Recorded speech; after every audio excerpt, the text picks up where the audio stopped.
Welcome to the sports psychology video on overcoming competition nerves. We will be going over what are competition nerves and how do you know that you're struggling with them? What causes competition nerves to start up before a game, reducing competition nerves, and why these strategies are so effective, what the long-term solution is for managing competition nerves like a pro. So what are competition nerves and how do you know you're struggling with them? Well, physically, symptoms are usually going to be around the lines of high palpitations or fast palpitations, accelerated heart rate. Some people even vomit and throw up. They're nervous, they're tense all around their body. The body usually feels like there's heavy weights placed upon all of your areas or some areas of your body. So for example, a runner has been training for months or weeks, feeling completely light, ready to kill it. Then all of a sudden on the day of the competition or the race, person just gets heavy, super heavy, like their legs are like super heavy and the whole body's just tense. It's not as loose, the whole body doesn't feel as confident as it should be. So when it comes to reaction time, forget about it. Reflexes, reaction time, what even is that? When you have competition nerves, forget about that. Doesn't even exist at this point. Now, so mentally, overthinking, or what we call in psychology ruminations, paired with the 5 biggest fears found in sports psychology, which are fear of failure, fear of success,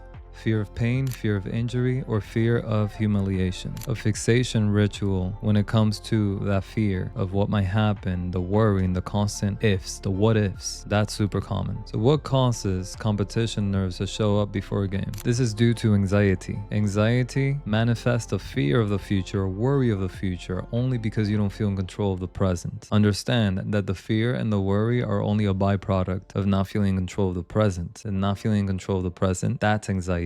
Don't mix them together. One detonates the other. That's how they're related, but they're both separate feelings. The anxiety is usually present due to not feeling prepared enough. Something's missing, some type of feeling of I'm not prepared, I'm not ready for what's coming. And of course, this can be rational or irrational at times. It is up to our rational mind, usually the frontal lobe, which controls impulses, urges, and cravings, to really rationalize if it's true or not. Now let's get into reducing competition nerves and why these strategies are so powerful.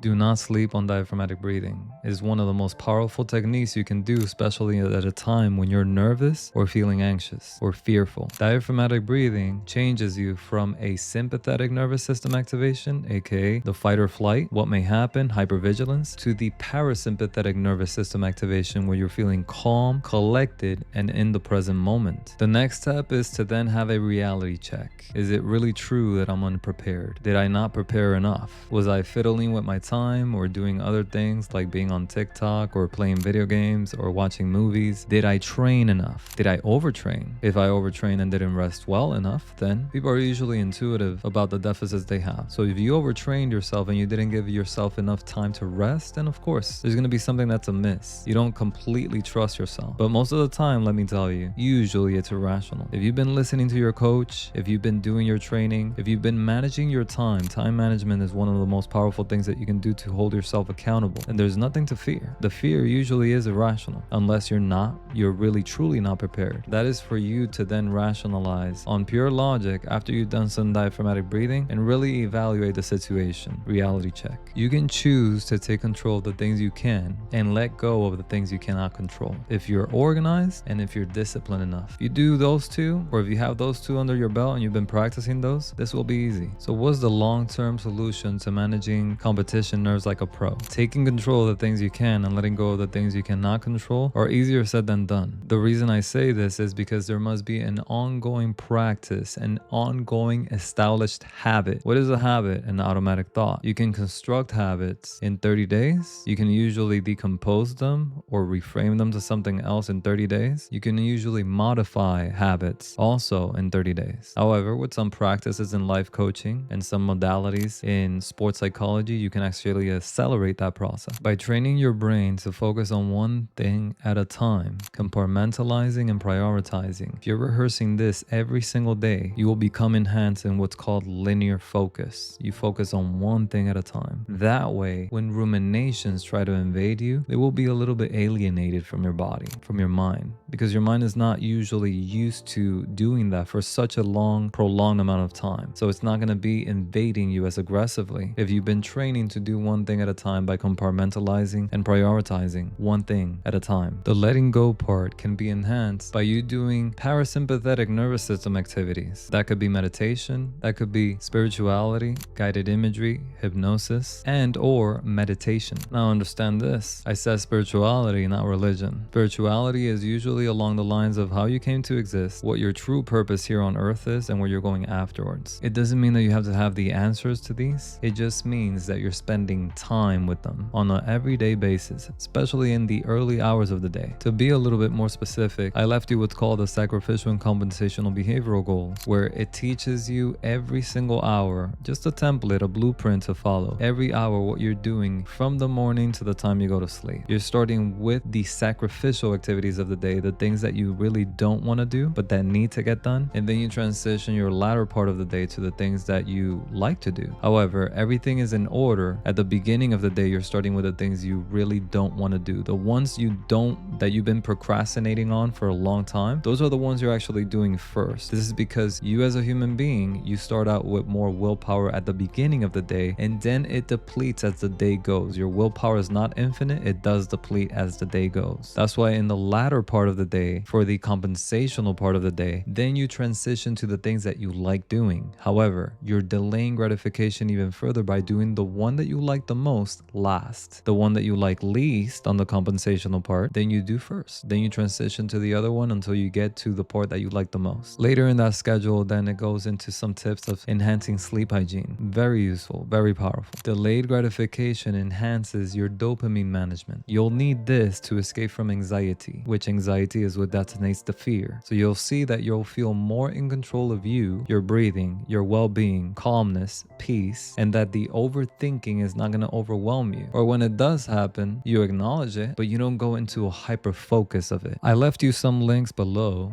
Some other tools such as diaphragmatic breathing that are going to be powerful to train you to be able to hone these skills to the best of your ability. If these above strategies you think were not enough and you've tried them and they haven't worked for a while, then it is time to get with your sports psychology coach and identify what contributors are stopping or blocking you from reaching your true potential, from being calm, collected before a game. For more sports psychology tips, please like, comment, and subscribe. Bring me your questions. If you have any questions or any troubleshooting with these techniques, write them down on the link below and I am happy to then respond to you. Okay, I will see you soon on the next video. Thank you so much for watching.